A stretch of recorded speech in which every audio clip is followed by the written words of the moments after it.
আসসালামু আলাইকুম। সবাই কেমন আছেন? আশা করি সবাই ভালো আছেন। আজ আপনাদের জন্য নিয়ে এসেছি নতুন গল্পের নতুন পর্ব। আশা করি গল্পটি আপনাদের ভালো লাগবে। তাহলে চলুন শুরু করা যাক। নতুন জয়েন করেছি চাকরিতে। মা-বাবা গ্রামের বাড়িতে থাকে। আমাকে একাই বাসা নিয়ে থাকতে হয়। তাই রান্নাবান্না করার জন্য একটা কাজের মেয়ে রেখেছি। কিন্তু কখনোই তার চেহারা দেখিনি। প্রথম সব ঠিক ছিল। তবে আমার গার্লফ্রেন্ড প্রায় বলে কাজের মেয়েটাকে তাড়িয়ে দাও। কাজকর্ম ভালো দেখে আমি তাড়াইনি। কিন্তু এখন মনে হচ্ছে প্রথম থেকে না রাখাই উচিত ছিল।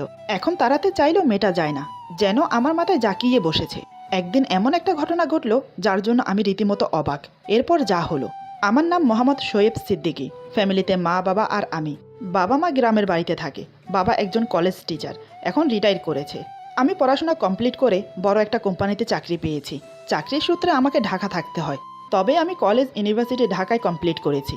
সেই সুবাদে একটা গার্লফ্রেন্ডও জুটিয়েছি। দেখতে বেশ একদম আমার মনের মতো। চোখ দুটো টানা টানা, গোলাপের পাপড়ির মতো ঠোঁট, তীখালো নাক, ঘন কালো লম্বা কেশ, কোমর ছাড়িয়ে গেছে। যাকে বলতে এক কথায় বোঝায় সো বিউটিফুল। আজকাল এমন মেয়ের বয়ফ্রেন্ড হওয়া সত্যি সৌভাগ্যের। মেয়েটা আমাকে খুব ভালোবাসে, আমার খুব খেয়াল রাখে। এই দেখুন, শুধু ওর রূপের প্রশংসাই করে যাচ্ছে। ওর নামটা এখনও বলা হয়নি। ওর নাম নুসরাত জাহান ইরা। আমি ওকে ভালোবেসে ইরু বলে ডাকি, কারণ ওকে যে বড্ড ভালোবাসি আমি। সেই কলেজ শুরুতে বন্ধুত্ব, তারপর বছর না যেতেই একে অপরের প্রেমে পড়া। এতটা লম্বা জার্নি ও আমার সঙ্গ দিয়েছে। চাকরিতে জয়েন করার পর থেকেই ইরু আমাকে খুব প্যারা দিচ্ছে। বারবার বলছে বিয়ে করতে। আমি বলেছি এত তাড়াতাড়ি না, আরও পরে। এদিকে চাকরিতে জয়েন করে একটা বাসা নিলাম। সব কিছু ঠিকঠাক হলো, কিন্তু আসল সমস্যা হলো আমি রান্না করতে জানি না। এখন রান্নার জন্য একটা মেয়ে চাই। সেটা আমি ইরুকে বললাম। সে বলে আশেপাশে খোঁজ করে দেখো, পেয়ে যাবে। ওর কথা মতো কয়েকজনের কাছে খোঁজ লাগালাম। সবাই বলে আমরা দেখছি কয়েকদিন ম্যানেজ করে নাও। তাই আমি অপেক্ষা করতে লাগলাম। খাওয়া দাওয়া আপাতত হোটেলে চলছে। একদিন আমি ইরুর সাথে কথা বলছি। এমন সময় কলিং বেলের শব্দ শুনে আমি বললাম তুমি রাখো, পরে কথা বলছি, কেউ এসেছে। এই বলে ফোন কেটে দিলাম। তারপর দরজা খুলে দেখলাম ইয়া লম্বা ঘুমটা দেওয়া এক মহিলা। আমি বললাম কি ব্যাপার, কাকে চান আপনি? মহিলাটা বলে এইটা কি শোয়েব স্যারের বাসা? আমি বললাম হ্যাঁ, এটা শোয়েবের বাসা, কিন্তু তার নামের শেষে স্যার নেই। তা আপনি কে? মহিলাটা বলে আমনের কি রামদনের মানুষ লাগবে? মোরে একজনে পাড়াইছে। আমি বললাম ও আচ্ছা, তা এমন ঘুমটা দেওয়া কেন? মহিলাটি বলে মোর স্বামী কইছে মানুষটা মইরা গেছে, হে লেগে তো তাহার কথা অমান্য করতে পারি না। আমি বললাম তা এমন করে রান্না করতে পারবেন তো? মহিলাটি বলে হ পারুম। আমি বললাম কত টাকা নেবেন মাসে? মহিলাটি বলে আর কি কি কাম হরা লাগবে? আমি বললাম আর কোনো কাজ নেই, কাপড় ধোয়া আর ঘর গোছানোর লোক আছে। মহিলাটি বলে তাহলে 3,000 দিলেই হইব। আমি বললাম আচ্ছা, তাহলে কখন আসতে পারবেন? মহিলাটি বলে বেইনাকাল আর সন্ধ্যায় আইয়া রাইন্দা দিমোহনে। আমি বললাম 2 বেলা আসার দরকার নেই, একবার আসলেই হবে। মহিলাটি বলে মই তো আমনের ধারে ডাবলটা হাসাই না। আমি বললাম আচ্ছা, কাল থেকে আসেন। মহিলাটি বলে অহন চা খাইবেন, 1 কাপ বানাইয়া দিমু? আমি বললাম না, দরকার নেই, আপনি এখন আসতে পারেন। মহিলাটি বলে দেই 1 কাপ বানাইয়া। আমি বললাম আচ্ছা দেন তাহলে, রান্নাঘর ওইদিকে। মহিলাটি বলে দিতাছি, আমনে খালি মোরে 5 মিনিট সময় দেন। বলেই রান্নাঘরে চলে গেল কাজের মেয়েটি। আমি ভাবছি যাক ভালোই, কাজের প্রতি মন আছে। আমি একটু ইরুকে ফোন দেই। ফোন বেজে গেল, কিন্তু ধরল না। আমি চায়ের জন্য অপেক্ষা করছি। কিছুক্ষণ পর চা দিল কাজের মেয়েটি। আমি চা মুখে দিয়ে দেখলাম চিনি কম। আমি বললাম কি ব্যাপার, চিনি এত কম দিছেন কেন? মহিলাটি বলে চিনি স্বাস্থ্যের লাগে ভালা না, কাল লাল চিনি আইনা রাখেন। আমি তো অবাক হয়ে তাকিয়ে চা পান করে নিলাম। তারপর কাপ ধুয়ে রেখে মহিলাটি চলে গেল। মহিলাটি চলে যাওয়ার পরপরই ইরু আবার ফোন করলো। আমি বললাম হ্যাঁ বলো। ইরু বলে কে এসেছিল? আমি বললাম কাজের বুয়া, বলেছিলাম না রান্নার লোক লাগবে, এসেছিল, কনফার্ম করে নিয়েছি। ইরু বলে নাম কি, কোথায় থাকে, কত টাকায় ঠিক করেছ? আমি বললাম 3,000, কিন্তু নাম ঠিকানা তো জানা হয়নি। ইরু বলে তা জানবা কেন, বলেছিলাম তাড়াতাড়ি বিয়ে করো, তা উনি করবে না। কোন রাজের কাজ করবা কে জানে, এখন যদি মেয়ে চুরি করে পালায় তখন কি করবে? আচ্ছা বয়স কত মেয়েটার? আমি বললাম জানি না, আনুমানিক 25 কি 26। ইরু বলে বিবাহিতা? আমি বললাম স্বামী মারা গেছে। এই কথা শুনে ইরু রাগের সাথে বলে এই মেয়ে বাদ, অন্য কাউকে ঠিক করো। আমি বললাম না গো, এই মেয়ে অনেক স্বাস্থ্য সচেতন। ইরু বলে কাজের বুয়ারা সব সময় তেল দিয়ে সব তরকারি ডুবিয়ে রাখে, এরা আবার স্বাস্থ্য সচেতন হয় কিভাবে? আমি বললাম আজ আমাকে বলেছে। এই কথা বলার সাথে সাথে ইরা বলে আমার শুনে কাজে নেই, রাখছি, বাই। আর শোনো, বিয়ের ডেট ফাইনাল করে তারপর ফোন করবা। এরকম অল্প বয়সী মেয়েদের বিশ্বাস নেই। আমি বললাম এই শোনো, হ্যালো হ্যালো, ধেত, লাইনটা কেটে দিল। মেয়েটা খুব রাগ করেছে, বড্ড ভালোবাসে তো, তাই হারানোর ভয় থাকে। আমি কি সেই রকম ছেলে নাকি একটা বিবাহিত মেয়ের জন্য নিজের ভালোবাসাকে ছেড়ে দেব? সেই দিন অনেকবার ফোন দেওয়ার পরেও ফোন রিসিভ করলো না। আমিও হতাশ হয়ে রাতে ঘুমিয়ে পড়লাম। পরের দিন খুব সকালে বোয়া হাজির। কলিং বেলের আওয়াজ শুনে ঘুম ঘুম চোখে দরজা খুলে বললাম, ও আপনি? এত সকালে নাস্তা বানানো লাগবে না। মহিলাটি বলে, আমনে যান ঘুমান, মুই নাস্তা বানাইয়া ডাক দি মোহনে। আর কাল থেকে মোরে অজ্ঞা চাবি দিয়ে দিয়েন। মুই দরজা খুলে ঢুক মোহনে, আমনেরা আর উড়া লাগবো না। আমি ওর কথা শুনে ঘুমোতে চলে গেলাম। এদিকে ঘরদোর গুছিয়ে সকালের নাস্তা ও দুপুরের রান্না সেরে ফেললো মহিলাটি। তারপর আমাকে ডাকলো। আমি উঠে ফ্রেশ হয়ে টেবিলে গিয়ে দেখলাম নাস্তা সাজানো। আমি দেখে অবাক, দেখে মনে হয় না কোনো কাজের মেয়ের কাজ এগুলো। আমি বললাম, আপনি এত সব কেন করেছেন? মহিলাটি বলে, আমনের লাইয়া। আমি বললাম, আমার একার পিছনে এত সময় নষ্ট করলে অন্য বাসায় কাজ কখন করবেন? ও ভালো কথা, আপনার নাম কি? মহিলাটি বলে, মই তো আর কোনো বাসায় কাম হরি না, মোর নাম জরিনা। আমি বললাম, মানে এক বাসার কাজে আপনার মাস চলে যায়? জরিনা বলে, না মানে অহনো আর কোনো বাসা পাই নাই। ও আচ্ছা, ফ্লাক্সে চা থুইছি, খাইয়া লইয়েন। আমি বললাম, জরিনা বলে, আর সব থালা বাসন থুইয়া দিয়েন, মুই সন্ধ্যাকালে আইয়া ধুইয়া দিমু, মুই অহন যাই। আমি বললাম, ঠিক আছে যান। জরিনা যেতেই আমি ভাবছি মেয়েটাকে ঠিক কাজের মেয়ে মনে হয় না। তারপর নাস্তাকে অফিসে চলে গেলাম। এভাবে 6 মাস চলে গেল। কাজের মেয়ের অতিরিক্ত যত্নের অত্যাচারে আমার প্রাণ অতিষ্ঠ হয়ে উঠেছে। সকালে উঠে নাস্তা, স্বাস্থ্যসম্মত কম তেল দেওয়া খাবার, স্বাদের চেয়ে মানের দিকে খেয়াল বেশি। আমি এসব আর সহ করতে পারছি না, আবার মেয়েটাকেও তাড়াতে পারছি না। মেয়েটি মনে হয় জেকে বসে আছে। এদিকে রুহি প্রতিদিন ঝগড়া বাঁধাচ্ছে। আমার মানসিক অবস্থা খারাপ। না, এবার বিয়ে করতেই হবে। একমাত্র রুহি পারবে জরিনাকে তাড়াতে। এমনই একদিন আমার এক বন্ধু ও তার বউ বেড়াতে এসেছে। আমাকে আগে থেকে ফোন করে বলেছে আসবে বলে, তাই আমি জরিনাকে রান্না করতে বলেছি। সে তখন রান্নাঘরে ছিল। একটা জরুরি ফোন আসতেই কথা বলছিল, আর ঠিক তখনই আমার বন্ধুর বউ রান্নাঘরে ঢুকলো। জরিনার কথা শুনে সে অবাক। বন্ধুর বউ বলে, এই মেয়ে, কে তুমি? মতলব কি তোমার? জরিনা বড় করে ঘুমটা টানা অবস্থায় বলে, ম্যাডাম, মুই জরিনা, এ বাসায় কাম হরি। তারপর তাদের মাঝে কি কথা হলো আর আমি জানি না। দুপুরের খাবার খেয়ে বিকেলের দিকে ওরা বিদায় নিল। সন্ধ্যায় চিনি ছাড়া চা আর টোস্ট বিস্কুট দিয়ে বলে, স্যার খাইয়ালন। আমি বললাম, না আমি এসব খাবো না, আপনি দয়া করে কাল থেকে আর আসবেন না। জরিনা বলে, কি কন স্যার, মই তো আমই। আমি বললাম, আপনি এত বেহাইয়া কেন? আমাকে একটু শান্তি দেন। এই বলে বাসা থেকে বেরিয়ে গেলাম। বাহিরে গিয়ে ইরুকে ফোন করি। ইরু ফোন ধরে বলে, কি হয়েছে বলো। আমি বললাম, আমাকে বাঁচাও, এ বউ আমাকে মেরে ফেলবে। এমনভাবে আমাকে খাওয়ায় মনে হয় যেন আমার বউ। ইরু রসিকতা করে বলে, বাহ ভালোই তো, কাজের মেয়েকে এখন বউ বানাও। আমি বললাম, তুমি একটু এসে তাড়িয়ে দাও না। ইরু বলে, তোমার সমস্যা তুমি মেটাও, আর আমাকে ডাকতে হলে বিয়ে করে তারপর ডাকবা, ঠিক আছে? এখন ফোন রাখি, বাই। এই বলে ফোনটা কেটে দিল। আমি রাগে গজগজ করতে করতে বললাম, শালার বিয়ে, 1 সপ্তাহের মধ্যে তোমাকে বিয়ে করছি, দাঁড়াও। আমি বাবাকে ফোন করে বিয়ের ব্যাপারে সব বললাম। তারপর ফোন রেখে দিলাম। বাড়িতে ইরার কথা আগেই জানতো, ইরার বাড়িতেও আমার কথা জানে, তাই 1 সপ্তাহের ভিতরে বিয়ের তারিখ ঠিক হলো। আজ আমাদের বিয়ে। কোনো জাঁকজমক না করেই বিয়েটা সেরে ফেললাম। তবে বাসর ঘরটা খুব সুন্দর করে সাজিয়েছি, এই রাত জীবনে একবার আসে বলে। রাত 12টার দিকে ইরু বাসর ঘরে বসে আছে। অনেকদিন পর তার মনের আশা পূরণ হলো। সে তো মহা খুশি। আমি যে খুশি না এমনটা কিন্তু না, আমি অনেক খুশি। হয়তো বলবেন, এতদিন তাহলে বিয়ে করলাম না কেন? আসলে নিজের পায়ে দাঁড়াতে চেয়েছি। চাকরি হলেই তো আর হলো না। তার সাথে নিজের বাড়ি, ব্যাংক ব্যালেন্স, গাড়ি সব করে ইরাকে বিয়ে করতে চেয়েছি, কারণ সে যেন আমার ঘরে এসে কোনো অভাব অনাটন বা কষ্টে না থাকে। কিন্তু তার যে তর সইছে না। রিলেশনে আসার 1 বছর পর থেকেই প্রায় প্রতিদিনই বিয়ের কথা বলে। এমন একটা দিন নেই যে সে বিয়ের কথা বলেনি। প্রেম করেছি, কম সময় হলো না তো। দেখতে দেখতে 8 বছর হয়ে গেল। এই 8 বছর পর বিয়ে করলাম। হয়তো আমি ইরুকে আরও 1 বছর ঘুরিয়ে রাখতাম, কিন্তু কাজের মেয়ে জরিনার স্বাস্থ্য সচেতনের অত্যাচার থেকে বাঁচার জন্য বিয়েটা এত তাড়াতাড়ি করতে হলো। একটা মজার বিষয় হলো, আজ আমার বিয়ের দিন, অথচ জরিনা আসেনি। হয়তো কোনো কাজে আটকে গেছে, নিশ্চয়ই কাল আসবে। এইসব ভাবছিলাম ছাদে দাঁড়িয়ে দাঁড়িয়ে। ভুলেই গেছি, আমার জন্য ইরু ওয়েট করছে বাসর ঘরে। সম্বিত ফিরল আমার এক বন্ধুর কথায়। সেজান বলে, কি রে দোস্ত, এখানে দাঁড়িয়ে এত কি কি ভাবছিস? আজ ইরার সাথে কি কি করবি তাই? দেখ দোস্ত, আমি তো আগে বিয়ে করেছি, তাই আমার অভিজ্ঞতা তোর থেকে বেশি। আমি তোকে কিছু শিখিয়ে দেই। আমাকে কিছু বলার সুযোগ না দিয়ে ও বলে গেল সব। আমি আহাম্মকের মতো সব মনোযোগ দিয়ে শুনছি, যেন আমি কিছুই জানি না। সেজান কথা শেষ করে বলে, এবার বুঝলি কিভাবে কি করবি?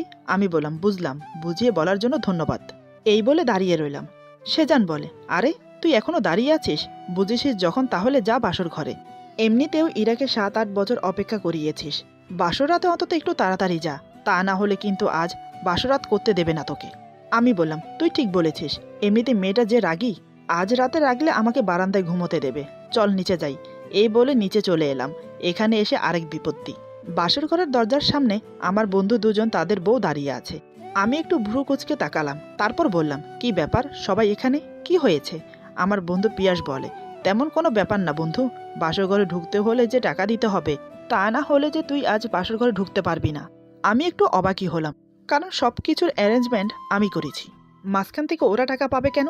আমি চুপ করে আছি দেখে আমার বন্ধু সেজান বলে, দেখ দোস্ত, ওদেরকে টাকা না দিলে ভেতরে যেতে দেবে না, আর ভেতরে দেরি করে গেলে এরা তোকে বাসর ঘর করতে দেবে না, তাই বলছি দিয়ে দে।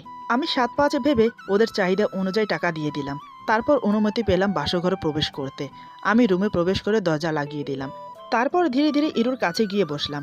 আজ আমার সংকোচের থেকে আগ্রহটা বেশি, তাই আমি প্রথম শুরু করলাম। আমি বললাম, এভাবে ঘুমটা দিয়ে থাকবে নাকি মুখটাও দেখাবে? এই কথা শুনে ইরু খাট থেকে নেমে এসে আমাকে সালাম করলো। আমি ওকে উঠিয়ে খাটে বসালাম। তারপর ওর মাথায় হাত বুলিয়ে বললাম, বেঁচে থাকো, স্বামীর সংসার নিয়ে সুখে থাকো, 1 নয় 2 নয় 1 ডজন বাচ্চা হোক তোমার। এই কথা শুনে ইরু মাথার ঘুমটা সরিয়ে বলে, কি বললে তুমি? আমি বললাম, যাক, ঘুমটা সরিয়েছ তাহলে। এই বলে ওর দিকে তাকিয়ে রইলাম অপলক দৃষ্টিতে। মনে হচ্ছে আজ আমি ওকে প্রথম দেখছি। এত সুন্দর করে সেজেছে ইরু, কি বলবো, রূপ যেন চুয়ে চুয়ে পড়ছে। ইরু বলে, অমন করে হাঁ করে পরে দেখো, এখন বলে একটু আগে কিসের আশীর্বাদ দিচ্ছিলে? আমার 1 ডজন বাচ্চা হোক। আমি ওর কথায় না হেসে পারলাম না। ইরু রাগের সাথে বলে, দেখো, ভালো হবে না বলে দিচ্ছি, এভাবে দাঁত বের করে একদম হাসবে না। আমি বললাম, হাসবো না তো কি করবো শুনি? আমি তো তোমার ঘুমটা সরানোর জন্য এ কথা বলেছি। আমার কাজটা তোমাকে দিয়ে করালাম, যাতে আমার থেকে ঘুমটা সরিয়ে মুখ দেখতে না হয়। এমনিতে একটু আগে বাসর ঘরে ঢুকতে অনেকগুলো টাকা দিতে হয়েছে। এখন যদি ঘুমটা সরিয়ে তোমার মুখ দেখতাম, তাহলে তোমাকে একটা না একটা কিছু উপহার দিতে হতো, তাই এই প্ল্যান করলাম। ইরু বলে, তুমি যে কিপটা আগে জানতাম, তবে এতটা যে কিপটা ভাবতেও পারিনি। এই রাতে কেউ কিপটামি করে? এ রাতে উপহার পাওয়া আমার প্রাপ্য। আমি বললাম, আমাকে তুমি কিপটে বলছো? তোমার বার্থডের সবচাইতে দামি উপহার আমি দিতাম। প্রতিটা ভালোবাসার দিবসেও আমি তোমাকে উপহার দিতাম। যে তারিখ থেকে আমরা রিলেশনে এসেছি, সেই তারিখে প্রত্যেক বছর তোমাকে উপহার দিতাম। যখন যেটা বলেছো তখন সেটা দিয়েছি। কখনো না করেছি? তাহলে তুমি আমাকে কোন অ্যাঙ্গেল থেকে বলছো আমি কিপটে? এত কিছুর পরেও তুমি আমাকে কিপটে বলছো? এটা কিন্তু একদম ঠিক না। আমার কথা শুনে ইরু তেলে বেগুনে জ্বলে উঠল। সে কর্কশ গলায় বলে, কি, তুমি আমাকে উপহার দেওয়ার খোঁটা দিচ্ছ? তাও আবার বিয়ের দিন, বাসর রাতে? কোথায় তুমি আমাকে উপহার দেবে, তা না করে তুমি আমাকে খোঁটা দিচ্ছ। যাও, তোমার সাথে আমি কথা বলবো না। এই বলে মুখ ঘুরিয়ে অন্যদিকে ফিরে বসে। আমি বললাম, আরে, এটাকে খোঁটা বলে না, এটাকে কথার উদাহরণ বলে। তুমি শুধু শুধু রাগ করছো, আমি তো তোমার সাথে মজা করছিলাম। এই বলে উঠে গিয়ে আলমারি খুলে ওর জন্য নিয়ে আসা উপহারটা বের করলাম। তারপর ওর হাতে দিলাম। কিন্তু না, ইরু উপহারটা সাইডে রেখে দিয়ে বলে, চাই না আমার কোনো উপহার। উপহার দিয়ে আবার খোঁটা দিলে সেই উপহারের কোনো দাম থাকে না। আমি বললাম, এ কোন জ্বালায় পড়লাম রে বাবা, আমাকে কিপটা বলে এতগুলো কথা বলল, তখন কিছু হলো না, আর এখন আমি বলেছি দেখে দোষ হয়ে গেল। ঠিক আছে, আমার অন্যায় হয়েছে, আমি মানছি, তার জন্য সরি। প্লিজ এবার অন্তত রাগ করে থেকো না। ইরু বলে, দোষ করে সরি বললেই কি হয়ে যায়? আমি বললাম, তা এখন কি করতে হবে? দোষ না করে সরি বললাম, কিন্তু তাতেও যখন হচ্ছে না, তাহলে একটা কাজ করি, সরির বদলে না হয় জড়িয়ে ধরে কিস করি, তাতে হবে তো? এই কথা শোনার সাথে সাথে ইরু আমার থেকে 2 হাত দূরে গিয়ে বসে বলে, এই, একদম না, তুমি আমাকে ছোবে না, তুমি আমাকে উপহারের খোঁটা দিয়েছ। আমি বললাম, প্লিজ লক্ষ্মীটি, এই কানে ধরছি, আর কখনো বলবো না, প্রমিস করছি। উপহারটা গ্রহণ করো, আর খুলে দেখো তোমার পছন্দ হয়েছে কিনা। প্লিজ প্লিজ, অনুরোধ রাখো। দেখলাম কাজ হলো, রাগ কমেছে। মেয়েদের রাগ কমানোর এই একটা তরিকা, তাদের জন্য ভালো ভালো দামি দামি উপহার নিয়ে আসা, তাহলে দেখবেন রাগ গলে পানি হয়ে যাবে। এই যে দেখুন আমার রুহিকে, পাগলি একটা, আমাকে খুব ভালোবাসে তো, তাই রাগও করে বেশি আমার উপর। আমি ওর দিকে তাকিয়ে বসে বসে এসব ভাবছি। এদিকে ইরু উপহারটা খুলে ফেলেছে। ভেতরে একটা গোল্ডের বক্স। বক্সটা দেখে ইরুর চোখ উজ্জ্বল হয়ে উঠল। সে খুশি মনে বক্সটা খুললো তো আরও অবাক হয়ে গেল, কারণ এটা তার পছন্দের রিং। আজ থেকে 2 সপ্তাহ আগে আমি আর ইরু ঘুরতে বেরিয়েছিলাম। সে কিছু শপিং করবে বলে একটা মার্কেটে গেলাম। সেখানে ঘুরতে ঘুরতে জুয়েলার্সের দোকানে এই ডায়মন্ডের রিংটা পছন্দ করে। ঘুরে ফিরে 4-4 বার পরেছে রিংটা। যতবার পরেছে ততবার বলেছে, দেখো, রিংটা আমার হাতে মানিয়েছে না? সত্যি খুব মানিয়েছিল ওর হাতে, কিন্তু সাহস করে বলতে পারছে না আমাকে এটা কিনে দিতে, কারণ রিংটার মূল্য ছিল 1 লক্ষ টাকার মতো, তাই বলেনি। আমি চাইলে কিনে দিতে পারতাম তখন, কিন্তু দেইনি, কারণ আজকের রাতে ওকে উপহার দেব বলে। ইরু রিং হাতে নিয়ে ঘুরিয়ে ফিরিয়ে দেখছিল, তারপর উল্লাসে ফেটে পড়ে বলে, আরে, এটা তো সেই রিং যেটা সেদিন পছন্দ করেছিলাম। তুমি এটা আমার জন্য এনেছো? আমি বললাম, হ্যাঁ, তোমার জন্য। আমি সেই দিনে বুঝতে পেরেছি রিংটা তোমার পছন্দ হয়েছে, তাই কিনে এনে রেখে দিয়েছিলাম, আজ তোমাকে দেব বলে। ইরু রিংটা আমার দিকে বাড়িয়ে দিয়ে বলে, পরিয়ে দাও। আমি ওর হাত থেকে রিংটা নিয়ে ওকে পরিয়ে দিলাম। তারপর ইরু হাতের দিকে তাকিয়ে থেকে বলে, অনেক দাম নিয়েছে তাই না? আমি বললাম, ডায়মন্ড বলে কথা, দাম তো হবেই। ইরু বলে, কত হয়েছে গো? আমি বললাম, তা জেনে তুমি কি করবে? ইরু বলে, আহা এমন করছো কেন, বলো না কত নিয়েছে। আমি বললাম, পুরো 1 লক্ষ। এই কথা শুনে ইরু চমকে উঠে বলে, কি 1 লক্ষ? এত টাকা তুমি কোথায় পেলে? আমি রসিকতা করে বললাম, কোথায় পাবো, চুরি করেছি। আমি তো কিপটে তাই না, তাই নিজের পকেট থেকে দিতে চাইলাম না, বাধ্য হয়ে চুরি করে এনেছি। ইরু বলে, দেখো একদম মজা করবে না, আমি জানি তুমি কিনেছো এটা, তুমি আমাকে এত ভালোবাসো। আমি বললাম, আমি তো কিপটে, ভালোবাসবো কি করে? ইরু আমার গলা জড়িয়ে বলে, এই রাগ করছো কেন, আমি তো এমনি বলেছি। আমি বললাম, হয়েছে হয়েছে, এখন আর মাখন লাগাতে হবে না। একটু আগে যখন উপহার নেই বলেছি তখন তো যা ইচ্ছে না তাই বললে। ইরু বলে, সরি গো, রাগ করো না। দেখো ঘড়ির দিকে তাকিয়ে দেখো, সেই কখন থেকে আমরা একে অপরের সাথে ঝগড়া করে যাচ্ছি। এবার না হয় সবকিছুর ইতি টানি। এরুর কথা ধরে আমি ঘড়ির দিকে তাকিয়ে দেখি, সত্যি রাত 2:30 বাজে। 12:30 বাজে রুমে এসেছি, তখন থেকেই দুজনের মাঝে খুঁটিনাটি শুরু হয়েছে। না, যত বলবো তত বাড়বে কথা। আমি ওকে ছাড়িয়ে আমার সামনে বসালাম, তারপর ওর চোখে চোখ রেখে বললাম, উপহার পছন্দ হয়েছে? ইরু আমার হাত দুটো শক্ত করে ধরে বলে, খুব পছন্দ হয়েছে। আমি বললাম, তুমি খুশি তো? ইরু বলে, হ্যাঁ আমি খুশি, তোমাকে পেয়ে আমি যেন স্বর্গ পেয়েছি। কত দিনের স্বপ্ন আমার, তোমার বউ হব, আজ আমার স্বপ্ন পূরণ হয়েছে। আমি বললাম, স্বপ্ন কি তোমার একার ছিল? আমিও তো তোমাকে নিয়ে কত স্বপ্ন দেখেছি। ইরু বলে, ইস, আমাকে নিয়ে কত স্বপ্ন দেখেছে, কি মিথ্যা কথা। এতই যখন আমাকে নিয়ে স্বপ্ন দেখেছো, তাহলে বিয়ে করতে চাইছিলে না কেন? আমি বললাম, আহা রাগ করছো কেন, আমি তো সব কিছু ঠিক করে তোমাকে বিয়ে করতে চেয়েছি, যাতে এখানে এসে তোমার কোনো কষ্ট না হয়। ইরু বলে, কিসের কষ্ট বলো তো? তোমার কি কোনো কিছুর অভাব আছে যে আমি আসলে কষ্ট পেতে হবে? আসলে বিয়ে না করাটা হচ্ছে তোমার একটা বাহানা, বুঝেছো? আমি সব বুঝি।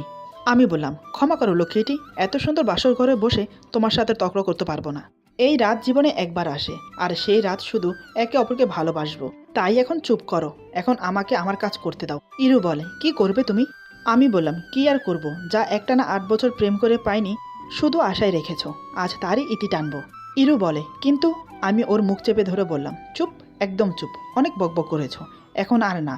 এখন আমি তোমার কোনো কথাই শুনবো না, এখন শুধু ভালোবাসবো, শুধু আদর করব। এই বলে ওকে শুইয়ে দিলাম। আমি ওর পাশে গিয়ে শুয়ে ওকে বুকে টেনে নিলাম। ইরু আমার বুকে মাথা রেখে চোখ বন্ধ করে নেয়। আমি ওর মাথায় কপালে চুমো দিই। আমার পরশে ইরু বড় বড় করে নিঃশ্বাস ফেলছে। ওর শরীর গরম হয়ে উঠছে। আমি ওর চুলের মুঠি চেপে ধরে ওর ঠোঁটে ঠোঁট মিশিয়ে দিলাম। ইরু আমাকে জড়িয়ে ধরে। দুজনের শরীর একে অপরের মাঝে মিশে যাচ্ছে। আলাদা একটা অনুভূতি কাজ করছে দুজনের মাঝে। আমি ফিসফিস করে বললাম, আজ কিন্তু আমার সব চাই, না করলেও শুনবো না। ইরু বলে, কোনো সমস্যা হবে না তো? আমি বললাম, প্রথম প্রথম একটু সমস্যা বা কষ্ট হতে পারে, তাতে ঘাবড়ালে চলবে না, পরে ঠিক হয়ে যাবে। আর ভয় পাওয়ার কোনো কারণ নেই, আমি তো আছি, তাই না? ইরু বলে, হুম। আমি খুশি হয়ে বললাম, তোমাকে এতটা কাছে পেয়ে কী যে খুশি লাগছে বলে বোঝাতে পারবো না। আজ আমি আমার সব চাহিদা পূরণ করব। যত ভালোবাসা জমিয়ে রেখেছি সব উজাড় করে দেব। এই বলে সঙ্গমের প্রস্তুতি নিলাম। তারপর দুজন লিপ্ত হলাম সঙ্গমে। বেশ অনেকটা সময় ধরে আমরা একে অপরকে ভালোবাসলাম। একসময় দুজনে ক্লান্ত হয়ে পড়ি। তারপর একে অপরকে বুকে নিয়ে শুয়ে থাকি। ইরু আমার বুকে মাথা রেখে শুয়ে আছে, আমি ওর মাথায় হাত বুলিয়ে দিচ্ছি। তারপর বাকিটা রাত আমরা গল্প করে একে অপরকে ভালোবেসে কাটিয়ে দিলাম। ভোরের দিকে আমি ঘুমিয়ে পড়লাম, কিন্তু ইরু আর ঘুমোতে পারলো না। সে ফ্রেশ হয়ে বসে রইল, কারণ তার নতুন বিয়ে হয়েছে। এই বাড়িতে আজ ওর প্রথম দিন। বাড়ি ভর্তি মেহমান, মা বাবা সবাই আছে। কখন হঠাৎ কে ডাকে বা নতুন বউকে কেউ দেখতে আসতে পারে। তাই সে আর ঘুমায়নি বেচারি, সারা রাত জেগেছিল আমার সাথে। জেগেছিল বলতে আমি জাগিয়ে রেখেছি, কারণ বাসর রাত বলে কথা, এই রাত তো আর বারবার আসে না, তাই আর কি। আপনারা তো বুঝতেই পারছেন। আমি উঠলাম খুব বেলা করে, তখন প্রায় দুপুর 12টা। দেখি ইরু বসে আছে আমার পাশে, মাথার চুলগুলো পিঠের উপর মেলে রেখেছে। অন্যরকম একটা সৌন্দর্য ফুটে উঠেছে ওর মুখে। কাল দেখলাম একরকম, আজ দেখছি অন্যরকম। বিয়ের পর কি মানুষ দিন দিন পরিবর্তন হয়? মনে হয় তাই, নাকি আমার চোখের ভুল? আমি ইরুর কোমর জড়িয়ে ধরি। ইরু বলে, এই কি করছো, ওঠো বলছি, দুপুর 12টা বাজে। আমি বললাম, এমন করছো কেন, একটু আসো না, জড়িয়ে ধরি। ইরু বলে, ইস শখ কত, সারা রাত বুকে রেখেও কি স্বাদ মেটেনি? আমি বললাম, স্বাদ মেটার কথা বলছো? লক্ষ্মীটি, সারা জীবন বুকে রেখে আদর করলেও ফুরাবে না, বুঝেছো? এখন আসো না প্লিজ। ইরু বলে, এমন করো না জান, রাতে যা বলবে তাই শুনবো, কিন্তু এখন এমন করো না, বাড়ি ভর্তি মেহমান সবাই আছে, প্লিজ বোঝার চেষ্টা করো। আমি মনে কষ্ট নিয়ে বললাম, ঠিক আছে, রাতে কিন্তু ছাড়বো না, বলে রাখছি। এরপর ফ্রেশ হয়ে নিলাম। এভাবে বেশ কয়েকদিন কেটে গেল। আমি মনে মনে একটা কথা ভেবে আশ্চর্য হলাম। আমার বিয়ের দিন থেকে এই পর্যন্ত জরিনা আর আসেনি। কি মজার বিষয়, তাই না? আমার তো বেশ আনন্দ হতে লাগলো। বিয়ে করলাম আর কাজের মেয়ের হাত থেকে ছুটি পেলাম। কিন্তু ভাগ্যে মনে হয় আরও কিছু ছিল। একদিন আমি ইরুকে বললাম, কি ব্যাপার ইরু, জরিনা যে আর আসছে না? আমার কথা শুনে ইরু তেলে বেগুনে জ্বলে ওঠে। জরিনার কথা বলতে সে সহ করতে পারলো না। হঠাৎ সে যা করলো, আমি দেখে হতভ্রমের মতো দাঁড়িয়েছিলাম সেখানে। কি বলবো বুঝে উঠতে পারছি না। এরপর যা হলো। আজকের গল্প এখানে সমাপ্ত। গল্পের বাকি অংশ পেয়ে যাবেন আগামী পর্বে। আশা করি গল্পটি আপনাদের ভালো লাগবে। যদি ভালো লাগে তাহলে লাইক, কমেন্ট এবং সাবস্ক্রাইব করে আমাদের পাশে থাকুন।